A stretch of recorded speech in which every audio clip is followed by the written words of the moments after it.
ప్రేమలేని మా తండ్రి, పరిశుద్ధులైన మా దేవా, మీకు వందనాలు స్తోత్రాలు చెల్లిస్తున్నాము. నాయన, ఈ రాత్రికాల సమయంలో ఇంకొక మారు మీ వాక్యాన్ని ధ్యానం చేసుకుంటుండగా మీరే మీ వాక్యం ద్వారా మాతో మాట్లాడండి. మీరు మమ్మల్ని ప్రేమించి మాకు ఇచ్చిన ఈ దేహాన్ని బట్టి మీకు స్తోత్రాలు చెల్లిస్తున్నాము ప్రభా. నాయన, మా దేహము మీరు నిర్మించారు. మా దేహంలోని భాగాలన్నీ కూడా ఒక ప్రత్యేకమైనటువంటి ఉద్దేశంతో మీరు రూపకల్పన చేశారు. అందుని బట్టి మీకు స్తోత్రాలు చెల్లిస్తున్నాం. మీ వాక్యాన్ని అనేక విధాలుగా ప్రభా మా హృదయంలో ఆయన ధ్యానం చేసుకుంటూ ప్రభా మీ వాక్యంతో మా హృదయాన్ని నింపుకుంటూ మీరే కనికరించి సహాయం చేయండి. ఈ వర్తమానం ద్వారా మమ్మల్ని బలపరచమని మా ప్రభు యేసుక్రీస్తు నామంలో ప్రార్థన చేస్తున్నాము తండ్రి. ఆమేన్.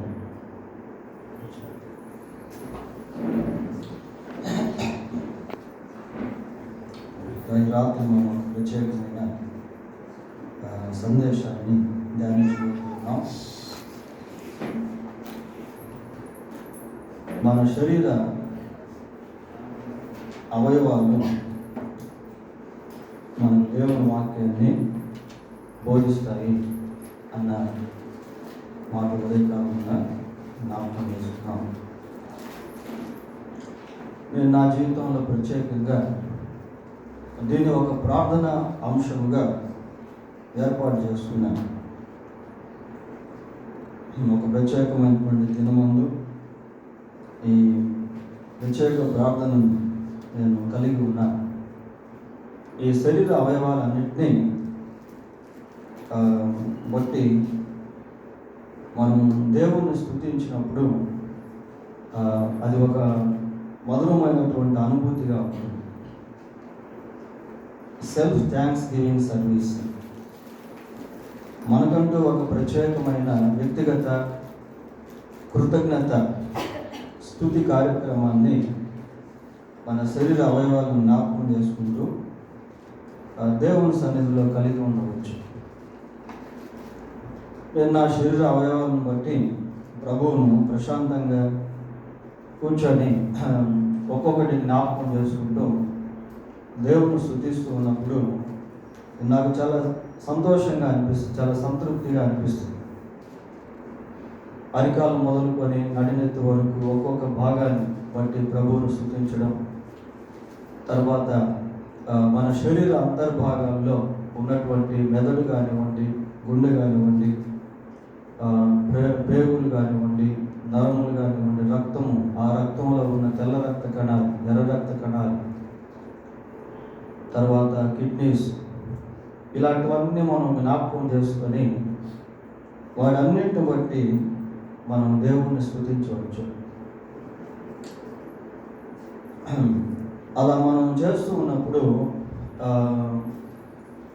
ఎంతో సమయాన్ని మనం దేవుని సన్నిధిలో గడపవచ్చు. ఈ రీతిగా ప్రార్థన చేస్తూ నేను ఇంకా ఏం చేస్తాను అంటే దేవుడు ఇవ్వబోతున్నటువంటి అక్షయ శరీరాన్ని బట్టి కూడా దేవుడిని స్తుతిస్తూ ఉంటాం. ఇలా చేస్తూ ఉన్నప్పుడు కొన్నిసార్లు ఎన్నో వాక్యాలు మనం జ్ఞాపకం చేసుకునేదానికి ఈ శరీర అవయవాలతో వాక్యాలు కనెక్ట్ అయి ఉన్నాయి. వాటిని కూడా మనం గుర్తు చేసుకోవచ్చు. అలా చేస్తూ ఉన్నప్పుడు ఏమవుతుంది అంటే we can spend lot of time in God's presence, remembering our organs of body, remembering the word of God. దేవుని సన్నిధిలో దేవుని వాక్యాన్ని జ్ఞాపకం చేసుకుంటూ మన శరీర అవయవాలకు ఏ విధంగా అవి అవినాభావ సంబంధాలు కలిగి ఉన్నాయో గుర్తు చేసుకుంటూ ఎంతో సమయాన్ని మనం దేవుని సన్నిధిలో గడపవచ్చు. నాకు బెల్స్ పాల్స్ వచ్చినటువంటి టైంలో నేను ఎప్పుడు చేసేటువంటి ప్రార్థన నన్ను ఎంతగానో బలపరిచింది. ఒక్కొక్క అవయవాన్ని బట్టి దేవుణ్ణి స్తుతించడం, దాని విషయమై ప్రార్థన చేయడం, అది నన్ను ఎంతగానో ప్రోత్సహించింది. సో ఈ రాత్రికాల సమయంలో మన శరీరం మనకు ఏ విధంగా దేవుని వాక్యాన్ని బోధిస్తుందో అన్న విషయాన్ని జ్ఞాపకం చేసుకోబోతున్నాం. నేను ఒక అవుట్లైన్ స్టడీ లాగా దీన్ని చెప్పాలనుకుంటా ఉన్నాను. ఇంకా మీరు దీంట్లో అనేకమైనటువంటి వాక్యాలు యాడ్ చేసుకోవచ్చు.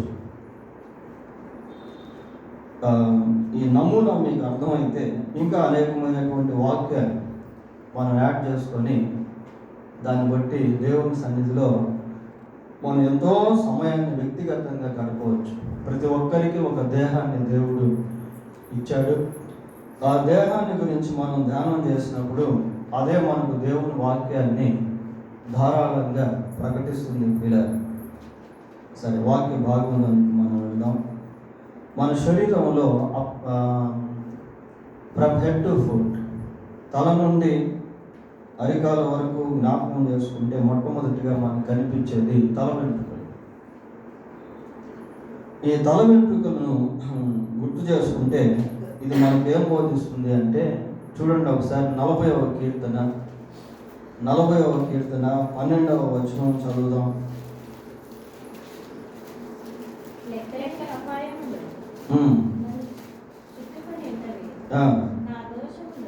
నా దోషములు నన్ను తరిమి పట్టుకొనగా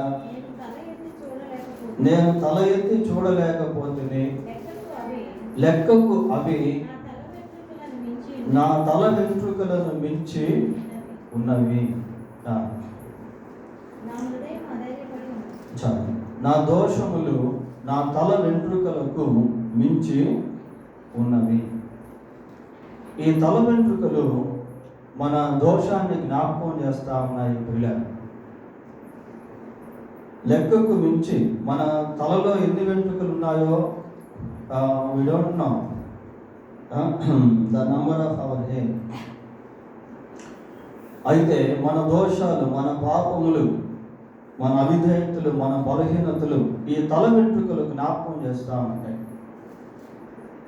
ఈ వాక్యాన్ని మనం బేస్ చేసుకొని ప్రభు సన్నిధిలో మనల్ని మనం పరీక్షించుకొని దేవుని సన్నిధిలో క్షమాపణ పొందేదానికి, ప్రార్థన చేసేదానికి ఈ తల వెంట్రుకలు ఈ వాక్యాన్ని జ్ఞాపకం చేస్తాను. ఇది ఒకటైతే ఇంకోటి కూడా చూద్దాం. మత్తయి సువార్త 10వ అధ్యాయము 30వ వచనాన్ని చదువుకుందాం. మీ తల వెంట్రుకలన్నీ లెక్కింపబడి ఉన్నవి. దీంట్లో మన పట్ల దేవునికి ఉన్నటువంటి శ్రద్ధ ఈ తల వెంట్రుకలు జ్ఞాపకం చేస్తూ ఉన్నాయి. మన తలలో ఎన్ని వెంట్రుకలు ఉన్నాయో మనకు తెలియదు, కానీ మన తలలో ఎన్ని వెంట్రుకలు ఉన్నాయో అన్నది దేవునికి తెలుసు. మీ తండ్రి సెలవు లేనిదే మీ తల వెంట్రుకలలో ఒక్కటైనను నేల రాలదు అని బైబిల్లో మనం చూస్తాం. అంటే దేవుడు మన పట్ల అంత శ్రద్ధను కలిగి ఉన్నాడు అన్నది ఈ తల వెంట్రుకలు మనకు బోధిస్తూ ఉన్నాయి. పిల్లలు, దేవుడు అంత కాపుదల మనకి ఇచ్చి ఉన్నాడు అన్నది ఈ తల వెంట్రుకలు మనకు బోధిస్తూ ఉన్నాయి. బైబిల్లో ఒక మహత్తరమైనటువంటి సంఘటన మనం చదువుతాం. షడ్రకు, మేషకు, అబేద్నెగోను తీసుకెళ్ళి అగ్నిగుండంలో పడేశారు. పడవేస్తే అసలు శరీరం అగ్నిగుండంలో పడగానే ఫస్ట్ కాలేజ్ ఏంటంటే తల వెంట్రుకలు. వాళ్ళ తల వెంట్రుకల్లో ఒక్కటి కూడా కాలేదు అని బైబిల్లో అది పనిగా మెన్షన్ చేశారు. వాళ్ళ తల వెంట్రుకల్లో ఒక్కటి కూడా కాలేదు అని దానియేలు గ్రంథంలో మనం చూస్తాం. పిల్లలు, అంటే దేవుడు అంత శ్రద్ధను మన పట్ల కలిగి ఉన్నాడు అన్నది ఈ తల వెంట్రుకలు జ్ఞాపకం చేస్తే దాన్ని బట్టి మనం ఎంత ధైర్యంగా ఉండవచ్చు, ఎంతగా దేవుణ్ణి మనం స్తుతించవచ్చు. పిల్లరా, చాలాసార్లు దేవుడు మనల్ని మర్చిపోయాడు, దేవుడు నా ప్రార్థన వినట్లేదు, దేవుడు నాకు సహాయం చేయట్లేదు అని అనుకుంటా ఉంటాం. కానీ మన శరీర అవయవాలను మనం కదిలిస్తే అవే మనకు శ్రేష్టమైనటువంటి సందేశాన్ని సమకూర్చి మనకు అందిస్తుంది. పిల్లలు, ఇకపోతే తల వెంట్రుకల తర్వాత వచ్చేటువంటిది నొసటి భాగం, ఫోర్ హెడ్ అంటారు. ఈ నొసటి భాగం దేన్ని జ్ఞాపకం చేస్తుంది అంటే ఇది heavenly hope. It reminds us heavenly hope. ఇది పరలోక సంబంధమైనటువంటి నిరీక్షణను జ్ఞాపకం చేస్తాం. ఏదో ఒకరోజు ఈ లోకాన్ని మనం వదిలి వెళ్ళిపోవాలి. దేవుని రాజ్యంలో ప్రవేశించిన తర్వాత ప్రభువును మనం నిత్యము ఆరాధిస్తా ఉంటాం. 22వ అధ్యాయము ప్రకటన గ్రంథం 4వ వచనం ఒకసారి చదవండి. ఆయన దాసులు ఆయనను సేవించుచు ఆయన ముఖ దర్శనము చేయుదురు. ఆయన నామము వారి నొసళ్ళ యందు ఉండదు. నొసటి భాగం ప్రియ, దేవుని నామము వచ్చేటువంటి స్థలము. ఇది దేన్ని జ్ఞాపకం చేస్తుంది అంటే it reminds us heavenly hope. పరలోక సంబంధమైనటువంటి నిరీక్షణను మనం జ్ఞాపకం చేస్తాం.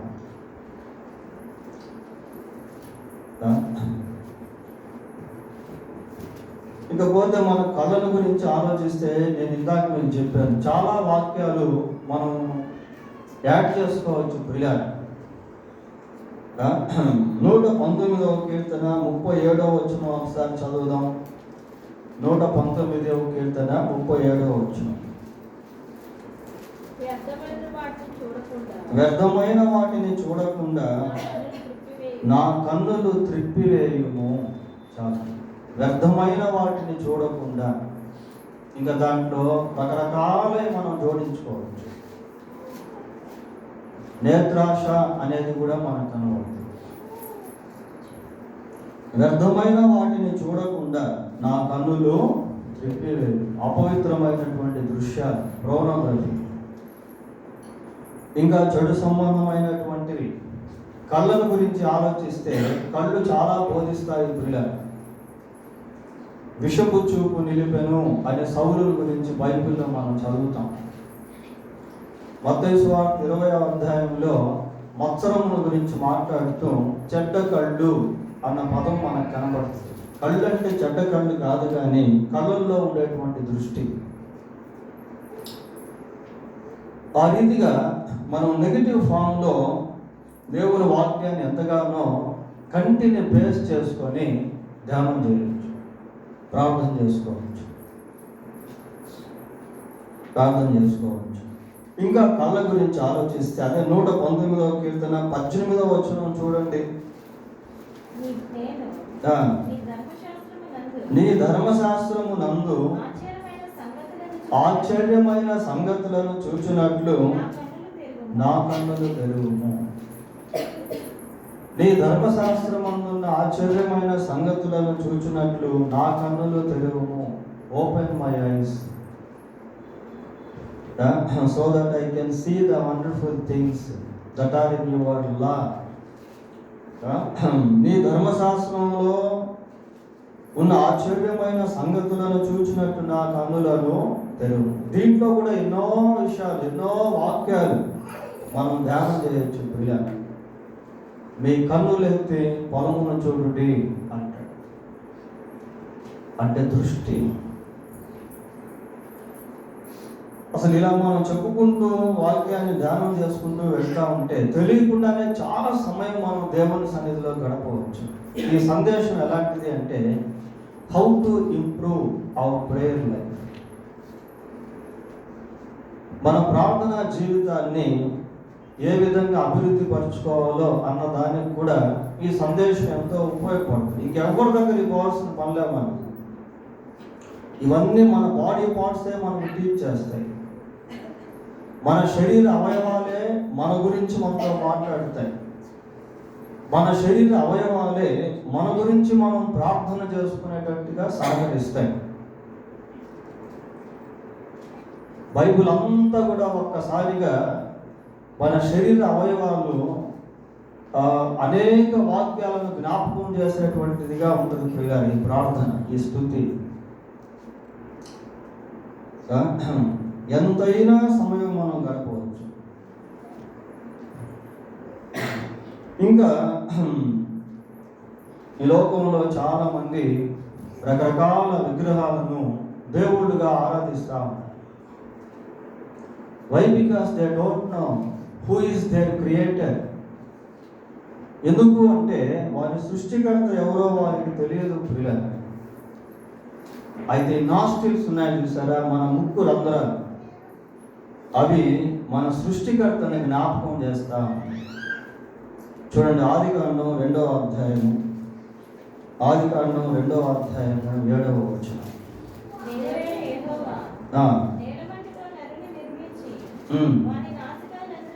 వాని నాసికా రంధ్రములలో జీవవాయువును ఊదగా నరుడు జీవాత్మాయు. నాస్టిల్స్, ఈ ముక్కు రంధ్రాలు మన సృష్టికర్తను జ్ఞాపకం చేస్తా ఉన్నాయి పిల్లలు. ఎంతో మందికి ఈ విషయం తెలియదు. నేను ఒకానొకప్పుడు దేవుణ్ణి ఎరగనటువంటి సమయంలో ఒక విగ్రహం ఎదుట మొక్కుతో తండ్రి అని పిలిచిన సందర్భం ఉంది పిల్లలు. ఆ తర్వాత దేవుడు నన్ను రక్షించి నిజమైనటువంటి దేవుడు ఎవరు, తండ్రి ఎవరు అనేది తెలియవచ్చు. ఈ నాసికా రంధ్రాలు మన సృష్టికర్తను మన జ్ఞాపకం చేస్తూ ఉన్నాయి. నీ బాల్య దినముల యందే నీ సృష్టికర్తను స్మరణకు తెచ్చుకో. మనలను మనమే సృజించుకోలేదు, యెహోవాయే దేవుడని తెలుసుకుని ఆయనే మనలను సృజించాడు. ఈ వాక్యాలన్నీ కూడా మనం కలుపుకోవచ్చు. దాన్ని బట్టి ఎంతగా దేవుణ్ణి స్తుతించవచ్చు ప్రియులారా. ఆ సృష్టి కూడా మామూలుది కాదు. ఆయన స్వరూపమందు ఆయన పోలిక చొప్పున మనల్ని సృష్టించు. ఇంకా 139వ కీర్తన కూడా దీంట్లో జ్ఞాపకం చేసుకోవచ్చు. తర్వాత మన చెవులను గురించి ఆలోచన చేసినప్పుడు చూడండి, రాజుల మొదటి గ్రంథం 19వ అధ్యాయం, రాజుల మొదటి గ్రంథం 19వ అధ్యాయము 12వ వచనాన్ని చదువుకుందాం పిల్లలు.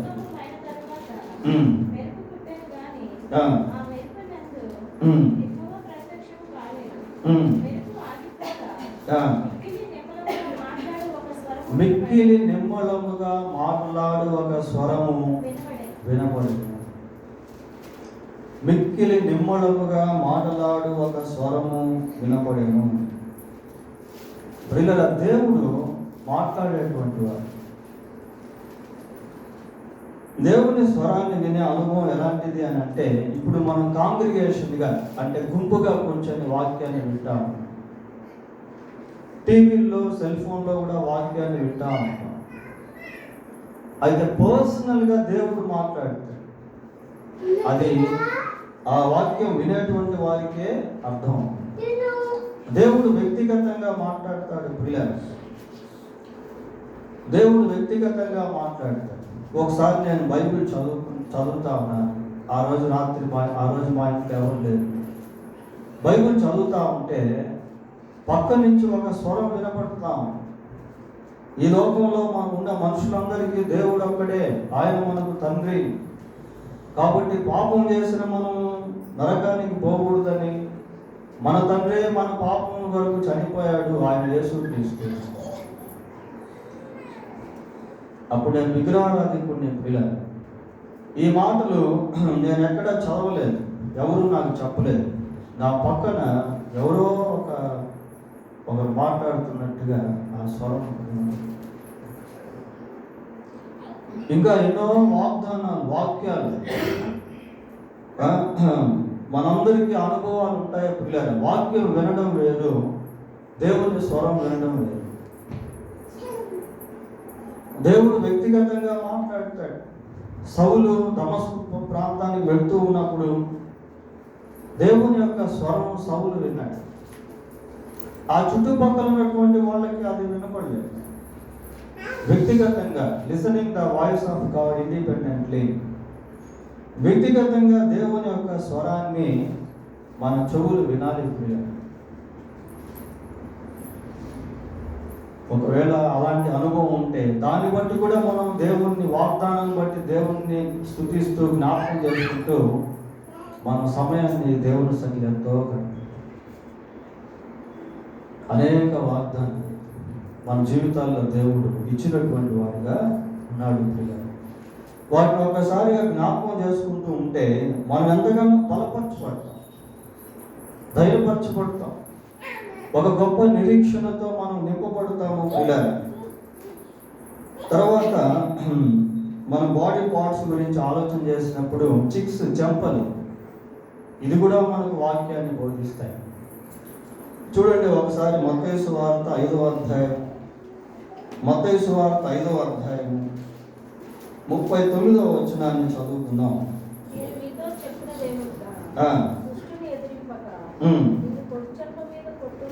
నిన్ను కుడి చెంప మీద కొట్టువాని వైపు ఎడమ చెంప కూడా త్రిప్పుము. ఇది చాలా కఠినమైనటువంటి చర్య ప్రియుల. కుడి చెంప మీద కొడితే ఎడమ చెంప కూడా తిప్పుము అంటే అది ఇట్ ఈస్ సమ్టైమ్స్ ఇంపాసిబుల్. ఇది కొన్నిసార్లు అసాధ్యమైన కార్యంలాగా మనకు అనిపిస్తుంది. దేని విషయంలో అంటే దేవుని విషయంలో ఎవరైనా నిన్ను కొడితే అది నీకు బ్లెస్సింగ్. తప్పు చేస్తే చెంప మీద కొడితే అది బ్లెస్సింగ్ కాదు. తప్పు చేస్తే కొడితే రెండవ చెంప చూపించమని అర్థం కాదు. దేవుని నిమిత్తం, దేవుని సువార్త నిమిత్తం, దేవుని పరిచర్య నిమిత్తం ఎవరైనా అలాగే చేస్తే అది బ్లెస్సింగ్. దీంట్లో మనం గమనించాల్సింది ఏంటి అంటే కంప్లీట్ సబ్మిషన్ టు గాడ్. అంటే సంపూర్తిగా మనల్ని మనం దేవునికి అప్పగించుకోవడం. యేసు ప్రభు ఆ ప్రక్కన గడ్డాన్ని లాగుతూ ఉండే గడ్డపు వెంట్రుకలను ఆయన అమాంతంగా తాను అప్పగించుకున్నాడు. సబ్మిషన్ టు గాడ్ కంప్లీట్లీ, సంపూర్తిగా దేవునికి సమర్పించుకునే అనుభవాన్ని అది సూచిస్తామని చెప్పారు. చూడండి, ఆ రీతిగా ఎన్నో వాక్యాలు మనం జ్ఞాపకం చేసుకోవచ్చు. ఎన్నో వాక్యాలు అన్వయించుకునే దానికి దేవుని సన్నిధిలో వేడుకోవచ్చు. ప్రభువా, ఒకవేళ ఆ సమయం వస్తే నాకు సహాయం చేయండి అని దేవుడిని అడగవచ్చు. ఆ తర్వాత మన పెదవులు, నాలుక, ఈ రెండు కూడా చాలా ప్రాముఖ్యమైనవి. ఎందుకు అంటే దేవుడు మనకిచ్చిన స్వరపేటికలో నుండి పెదాల గుండా, నాలుక గుండా స్వరాలు బయటకు వస్తాయి. అది దేవుని యొక్క గిఫ్ట్ ప్రియుల. మాట్లాడేటువంటి ఆ స్వరం అది దేవుడిచ్చే బహుమానం. వినికిడి శక్తి దేవుడిచ్చే బహుమానం, దేవుడిచ్చే కృప. అలాగే స్పర్శ, సెన్సేషన్, మన చర్మంలో ఉండే సెన్సేషన్, వీటిని బట్టి కూడా దేవుడిని మనం స్తుతించాలి. నేను ఇందాక మీకు స్టార్టింగ్లో చెప్పాను, కనిపించే శరీర అవయవాలు, కనిపించని శరీర అవయవాలు, రెండు రకాల అవయవాలను మనం కలిగి ఉన్నాం.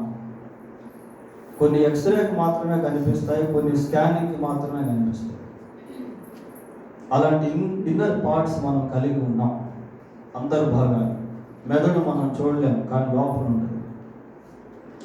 వీటన్నిటిని బట్టి దేవుని స్తుతించడం ఒక వంతు అయితే, ఇవి పనిచేసే విధానాన్ని బట్టి దేవుని స్తుతించడం అది చాలా ఆశ్చర్యం ప్రియులారు. మన కళ్ళు మామూలుగా చూసినప్పుడు ఆ పిక్చర్ ఎలా ఉంటుంది అంటే రివర్స్లో ఉంటుంది. ఆ రివర్స్లో ఉన్న పిక్చర్ని కరెక్ట్గా మార్చి మనకు చూపిస్తాయి కళ్ళు. ఈ కంట్లో చాలా మెగా పిక్సెల్స్ ఉంటాయి.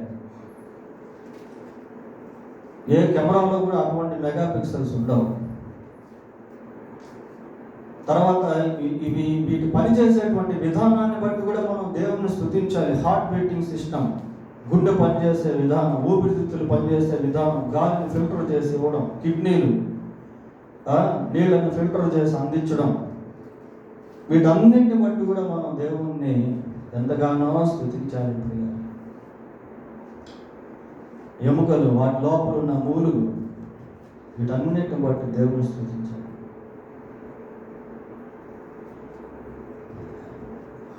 ఈ నాలుక, పెదవులు అనేటువంటివి కూడా చాలా ప్రాముఖ్యమైనవి. ఇంకా వాటి గురించి మనం చెప్పుకోవాలి అంటే బైబిల్లో చాలా వాక్యాలు మనం జ్ఞాపకం చేసుకోవచ్చు పిల్లలు. అన్నీ మనం జ్ఞాపకం చేసుకోలేము. రెండు మాత్రం చూద్దాం. 51వ కీర్తన 14-15 వచనాలు చదవండి. 51వ కీర్తన 14-15 వచనాలు.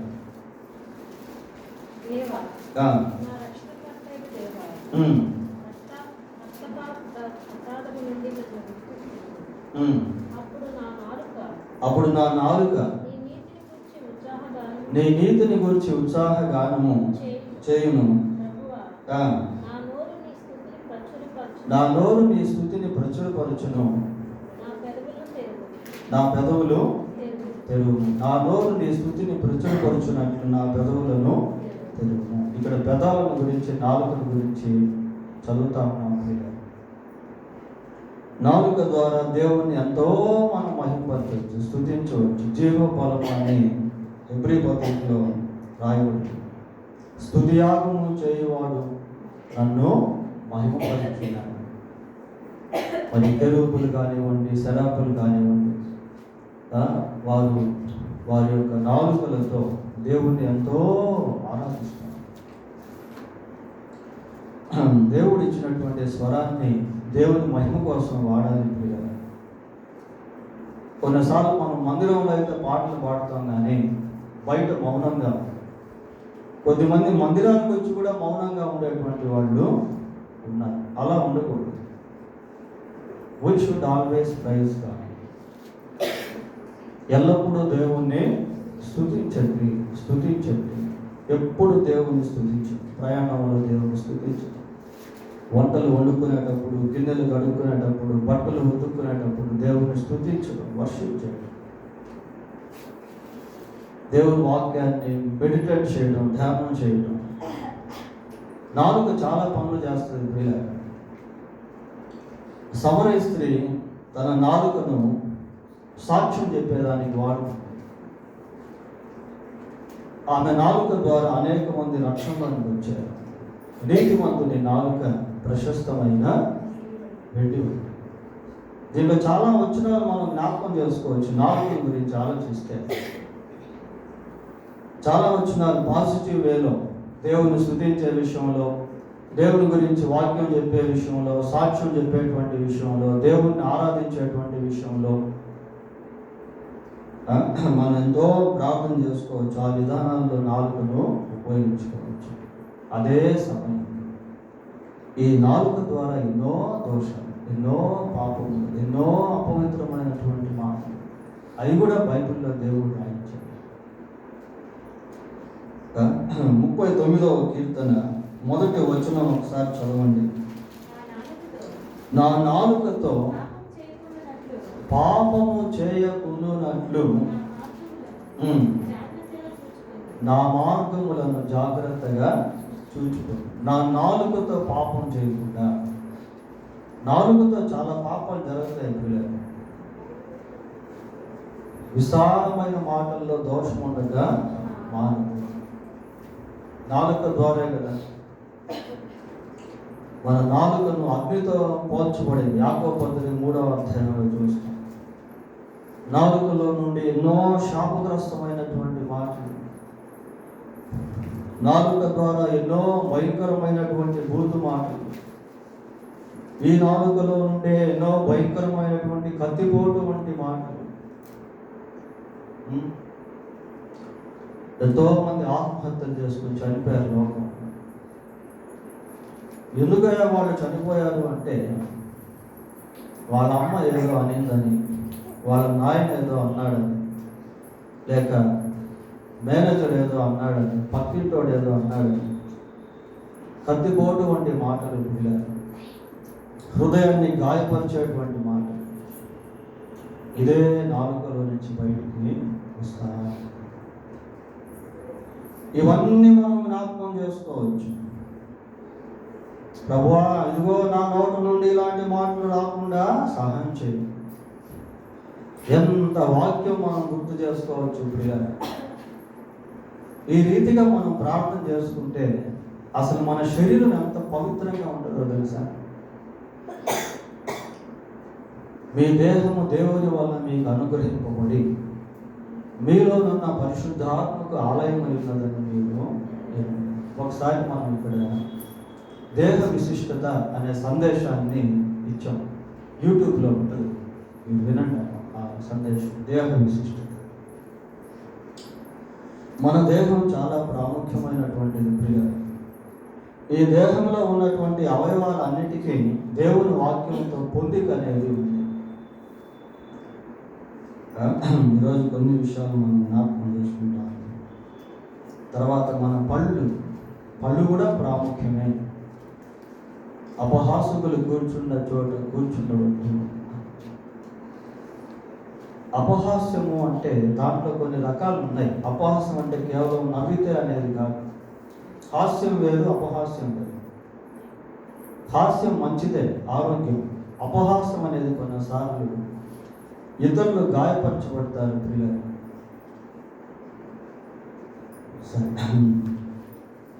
పోతే నెక్, మన మెడ మనకి ఏం బోధిస్తుందో తెలుసా? చూడండి ఒకసారి అపోస్తుల కార్యములు 7వ అధ్యాయము. అపోస్తుల కార్యములు 7వ అధ్యాయము 51వ వచనం చదువుకుందాం. ముష్కరులారా, హృదయములను చెవులను దేవుని వాక్యమునకు లోపరచనొల్లని వారు. అక్కడ ఒకటి ఫుట్ నోట్స్లో ఏమని రాస్తున్నారు చదవండి. వంచని మెడగల వారలారా. వంచని మెడగల వారలారా. వంచని మెడ ప్రియ. కొన్నిసార్లు ఎద్దుల్ని బండి కట్టేటప్పుడు అవి మెడ వంచవు. కాబట్టి ఏం చేస్తారంటే వాటిని మందలించి కాడి కిందకు తీసుకుని వస్తారు. ఈ మెడవంచని స్థితి ఏంటి అంటే లోపడినటువంటి స్థితి.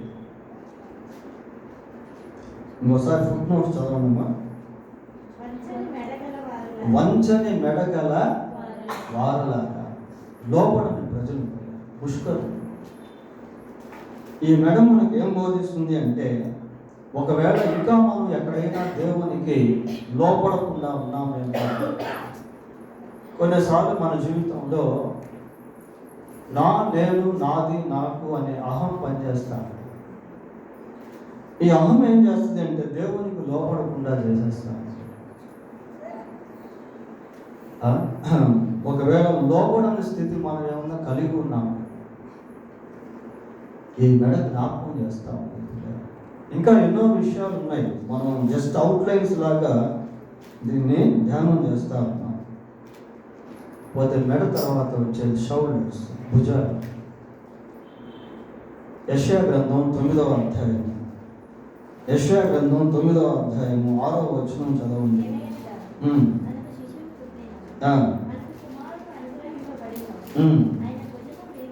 ఆయన భుజము మీద రాజ్యభారము. ఈ భుజాలు ఏం జ్ఞాపకం చేస్తుంది అంటే ద బర్డెన్ ఆఫ్ కింగ్డమ్, రాజ్య భారాన్ని జ్ఞాపకం చేస్తాం. బారు మనసు పొందాం, దేవుని సన్నిధికి వస్తున్నాం, వాక్యాన్ని వింటున్నాం, కానీ రాజ్య భారాన్ని కలిగి ఉన్నామా?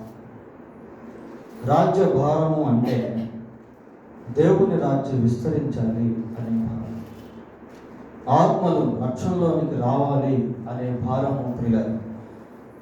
అటువంటి భారాన్ని మనం కలిగి ఉన్నాము. పౌలు ఏథెన్స్లో ఉన్నప్పుడు ఆ పట్టణమంతా విగ్రహారాధనతో నింపబడి ఉండడం చూచి అతని ఆత్మ పరితాపం పట్టలేదు.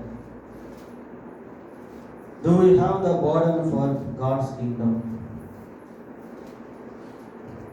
ఈ భుజాలు దేవుని రాజ్య భారాన్ని జ్ఞాపకం చేస్తాం. ఒకవేళ భారం అనేది లేకపోతే దానికోసం ప్రార్థనైనా చేసుకోవాలి. లేదని విచారించాల్సిన పని లేదు ప్రియులారా. ప్రార్థన చేసుకుంటే నీకు దేవుడు తన రాజ్య భారాన్ని ఇస్తాడు. సువార్త ప్రకటింపవలసిన భారము నా మీద మోపబడి, అది పెద్ద భారం. అది మారు మనసు పొందినటువంటి వ్యక్తులకే అది అర్థం.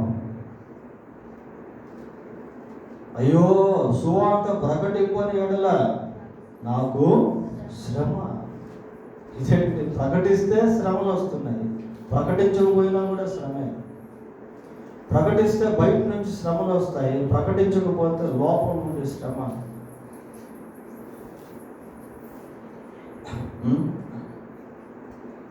తర్వాత మన వీపు ప్రియ.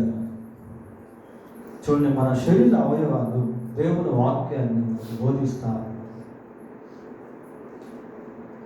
ఇర్మియా గ్రంథం 32వ అధ్యాయం, ఇర్మియా గ్రంథం 32వ అధ్యాయం 33వ వచనాన్ని చదువుకుందాం.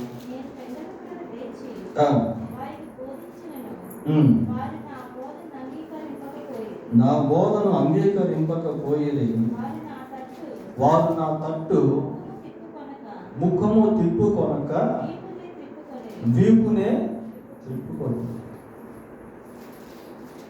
అవిధేయులు ప్రియ, వీపు చూపిస్తారు. లెక్కలేనటువంటి ధనం. దేవుడు అన్నా, దేవుడు మాటలన్నా కొద్దిమందికి అసలు లెక్కే ఉంది. విరోధ భావం కలిగినటువంటి వాడు, దేవునికి వీపు చూపించేటువంటి వాడు, దేవుడు ఎంత దుఃఖపడ్డాడో చూశారు. ఇశ్రాయేలు ప్రజలు దేవునికి వీపు చూపిస్తున్నప్పుడు ఆయన ఎంతో విలపించారు. ఈ సంఘటన యెహెజ్కేలు గ్రంథంలో కూడా మనకు కనిపిస్తుంది. అవిధేయత ప్రియ.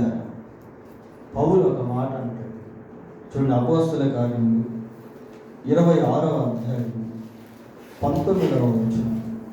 26వ అధ్యాయం.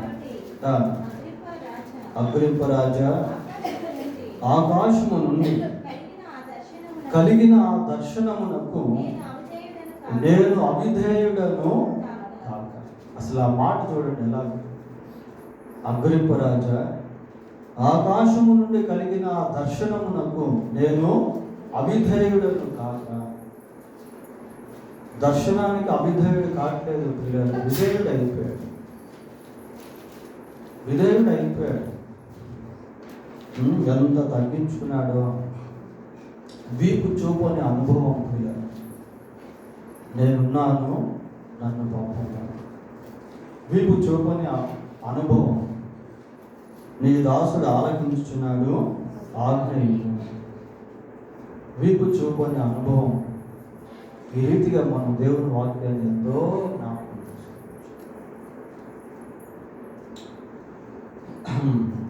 పోతే మన కడుపు కూడా మనకు ఎన్నో విషయాలు బోధ చేస్తుంది ప్రియ. వారి కడుపే వారికి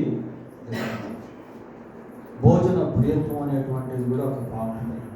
అలాగని భోజనం తినొద్దు అని కాదు, కానీ సామెతల గ్రంథం 26వ అధ్యాయం 2వ వచనంలో, 23వ అధ్యాయం 2వ వచనంలో ఒక మాట ఏమనుందంటే, నీవు తిండిపోతు అయిన ఎడల నీ గొంతుకకు కత్తి పెట్టుకో.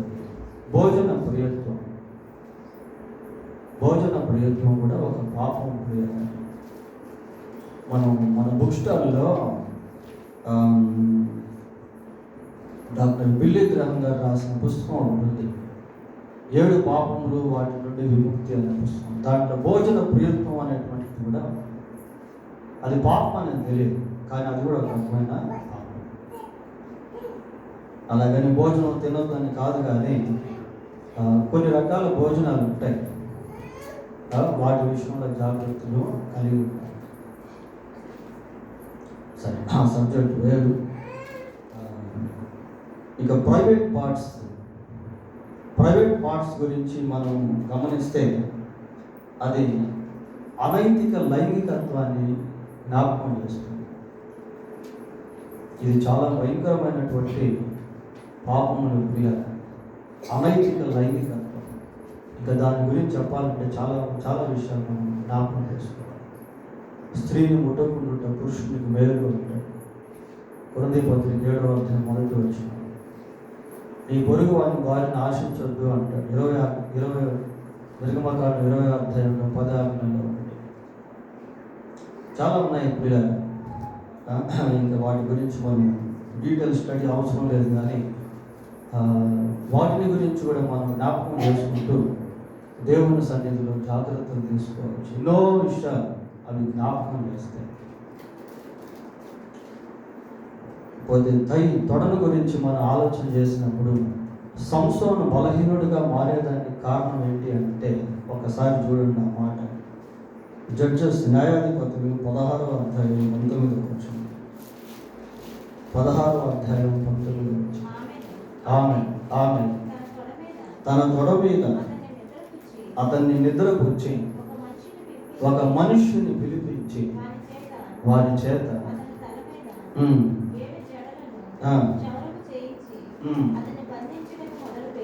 చాలు. ఇలాంటివన్నీ కూడా మన శరీర అవయవాలు జ్ఞాపకం చేస్తాం. వాక్యం దీంట్లో నుంచి మనకు ఎంతో కనువిప్పు కలుగుతుంది. దీంట్లో నుంచి మనం ఎన్నో పాఠాలు నేర్చుకుంటాం. దీని ద్వారా దేవుని సన్నిధిలో మనం ఎంతో సమయాన్ని గడుపుతాం. దీన్ని బట్టి దేవుని వాక్యాన్ని ఎంతో ధ్యానం చేస్తాం. ఈ పోర్షన్ అనేది మన వ్యక్తిగత జీవితానికి చాలా ఆశీర్వాదకరమైనటువంటి భాగం. ఇంకపోతే మోకాళ్ళను గురించి ఆలోచిస్తే ఒకసారి లూకాసు వార్త 22వ అధ్యాయము, లూకాసు వార్త 22వ అధ్యాయము 41వ వచనం చదవండి.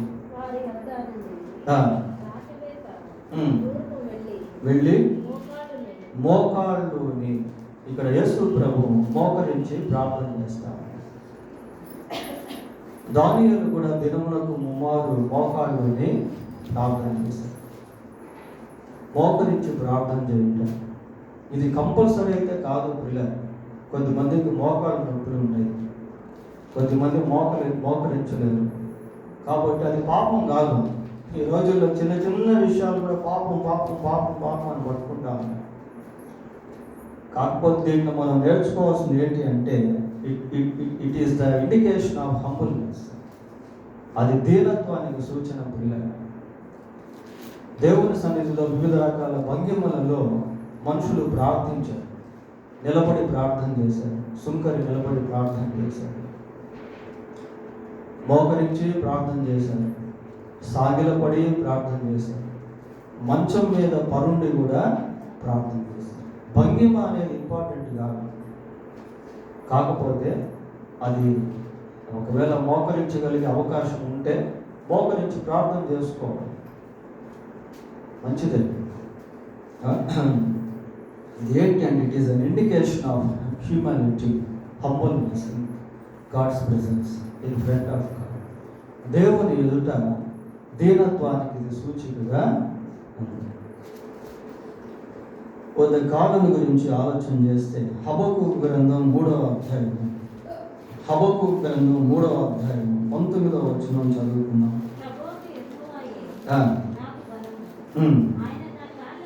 ఆయన నా కాళ్ళను లేడి కాళ్ళ వల్లే చేయి. ఆయన నా కాళ్ళను లేడి కాళ్ళ వల్లే చేయి. ప్రభు కొరకు పరుగు ప్రియ. రన్ ఫర్ జీసస్ అంటాం కదా, దేవుని కొరకు పరుగు. ఇందాక మీకు ఇంకొక విషయం చెప్పడం మర్చిపోయాను, నడుమును గురించి. ఈ నడుమును గురించి కూడా ఎన్నో వాక్యాలు ఉన్నాయి. అపోస్తుల కార్యములు 12వ అధ్యాయం 8వ వచనంలో దేవదూత పేతురుతో మాట్లాడుతూ ఒక మాట అంటాడు, నీవు నడుము కట్టుకుంటున్నావు. ఇది దేన్ని సూచిస్తుంది అంటే, సిద్ధపాటును సూచిస్తాను, ప్రిపరేషన్. అపోస్తుల కార్యములు 12వ అధ్యాయము 8వ వచనంలో ఆ మాట మనము చూస్తాం. సిద్ధపాటు. ఇక్కడ కాళ్ళ గురించి ఏమో చదువుతున్నామంటే, ఆయన నా కాళ్ళను లేడి కాళ్ళ వల్లే చేయి. దేవుడిచ్చే నూతన బలము, దేవుడిచ్చే నూతన శక్తి చాలా గొప్పది. మనం బలహీనులము, బట్ గాడ్ స్ట్రెంథెన్స్. ఏలియాకి కొంత ఆహారం పెట్టి 40 రోజులు శక్తికి మించిన ప్రయాణాన్ని చేయించాడు. పౌలు చావు బ్రతుకుల మధ్య ఎన్నోసార్లు వెళ్తున్నప్పటికీ తిరిగి పరిచర్యలో వాడుతున్నాడు. యెహోవా కొరకు ఎదురు చూచువారు నూతన బలము పొందుదురు, వారు పక్షిరాజుల వలె రెక్కల చాటు పైకి. దేవుడిచ్చే శక్తి. కొంచెం చివరిగా పాదాలను గురించి ఆలోచించారు. సామెతల గ్రంథం 1వ అధ్యాయము 16వ వచనం. సామెతల గ్రంథం 1వ అధ్యాయము 16వ వచనం. కీడు చేయుటకై వారి పాదములు పరుగులెత్తును. చూశారు? కీడు చేయుటకై వారి పాదములు పరుగులెత్తును. పాదాలతో పరిగెత్తి కీడు చేసేటువంటి వారు. కీడు చేయుటకు వారి పాదములు పరుగులెత్తును. ఈ పాదాలను ఏ విధంగా వాడితే ఆ విధంగా వాడబడతాయి. ఏ విధంగా వాడాలో, ఏ విధంగా వాడకూడదో దేవుడు రాయించాడు. శరీర అవయవాలని మనం నెగిటివ్ ఫార్ములస్లో వాడుకోవచ్చు, పాజిటివ్ వేలో కూడా వాడుకోవచ్చు. యెషయా గ్రంథం 52వ అధ్యాయం 7వ వచనం ఒకసారి చదవండి. యెషయా గ్రంథం 52, 7వ వచనం.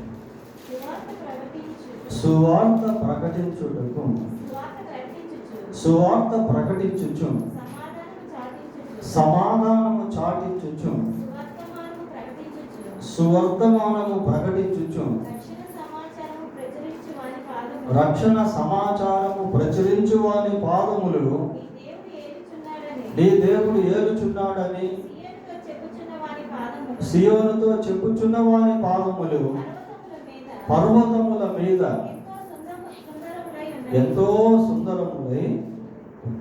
సువార్త కొరకు పరిగెత్తే పాదాలు, కీడు చేయుటకు పరిగెత్తే పాదాలు కాదు ప్రియులారా. సువార్తకు పరిగెత్తే పాదాలు పర్వతముల పైన ఎలా ఉన్నాయట?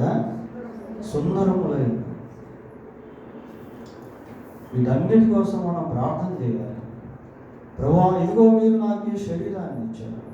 ఈ శరీర అవయవాలు నీతికి సాధనాలుగా ఉండినట్లు సహాయం చేయాలి.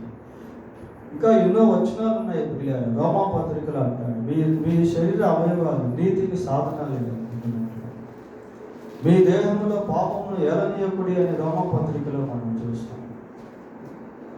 పరిశుద్ధత యందును ఘనత యందును తన దేహమును ఎట్లు కాపాడుకొనవలెనో అది ఎరిగి ఉండుటే దేవుని చిత్తము. దశలోనికి రాసిన 1వ పత్రికలో 4వ అధ్యాయంలో మాట్లాడుతుంది. ఇలా ఉన్న దేహమును గురించి మనం జ్ఞాపకం చేసుకున్నప్పుడు శరీరంలోని ప్రతి అవయవము మనకు దేవుని వాక్యాన్ని జ్ఞాపకం చేస్తుంది. కాబట్టి మీరు కూడా వ్యక్తిగతంగా దేవుని సన్నిధిలో కొంత సమయాన్ని కేటాయించి ఒకరోజు ప్రత్యేకించి ప్రశాంతంగా కూర్చొని ఈ తల వెంట్రుకల నుండి అరికాళ్ళ వరకు లేక పాదముల వరకు దేవుని వాక్యాన్ని జోడిస్తూ ప్రార్థిస్తే అది ఎంతో ఆశీర్వాదం. ఒకసారిగా మనము అనేక వాక్యాలను జ్ఞాపకం చేస్తున్నటువంటి వారిని దేవుడు మనకిచ్చిన ఈ శరీర అవయవాలను ఏ విధంగా వాడుకోవాలో, ఏ విధంగా వాడుకోకూడదో అన్న పాఠాలు కూడా మనకు దేవుడు నేర్పిస్తాడు. దేవుడు తన వాక్యాన్ని దీవించుకుంటాడు. ప్రార్థన చేసుకున్నాం. ప్రార్థన. నీతి స్వరూపుడు అయిన తండ్రి, మీ పాదములకు వందనాలు, స్తోత్రాలు. ఈ రాత్రి వర్తమానం విన్న మాకందరికీ కూడా శరీరాలు ఉన్నాయి.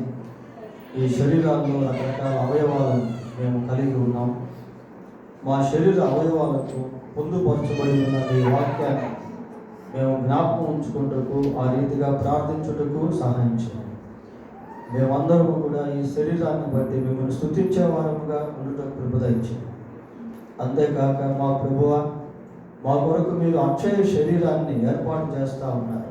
అది ఇంకా గొప్పది, మరణము లేనటువంటిది, అమర్త్యతతో కూడినటువంటిది. దాన్ని బట్టి కూడా మీకు స్తోత్రాలు చెల్లిస్తూ మా దేహం పరిశుద్ధాత్మక ఆలయంగా ఉండినట్లు సహాయం చేయండి. ఇంకా దేహమును గురించిన అవగాహన మేము కలిగి జీవించుటకు కృప దయచేయండి.